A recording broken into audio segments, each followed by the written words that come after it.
we estimate about 200,000 kids in the adult system each year, and approximately about 7,500 in adult jails every day. On a personal level, I've been working with a young man for probably the last 7 years.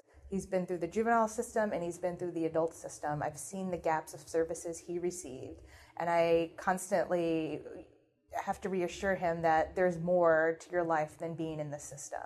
And I think it's hard sometimes for these young people who have been in and out of the system to see that their life is worth more than that. Fortunately, his first contact with the system was due to truancy. And that was indicative of a larger problem for him as a young man with a learning disability. He had no interest in going to school, not receiving those promised services at the school level, which translated into a status offense. So he was in and out of school, didn't want to go, but fortunately we were able to assist him at the right time, and he actually got his high school diploma. So that was a great moment. However, getting that diploma didn't necessarily prepare him for the real world, and he was quickly back into the adult system at 18, unfortunately, for a fight at school.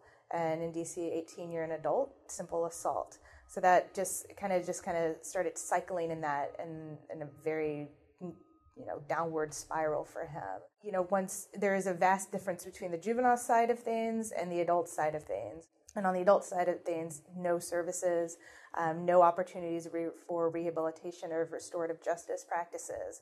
So that has certainly affected him. He shared stories of being in solitary confinement for quite a few weeks, pretrial detention at 18.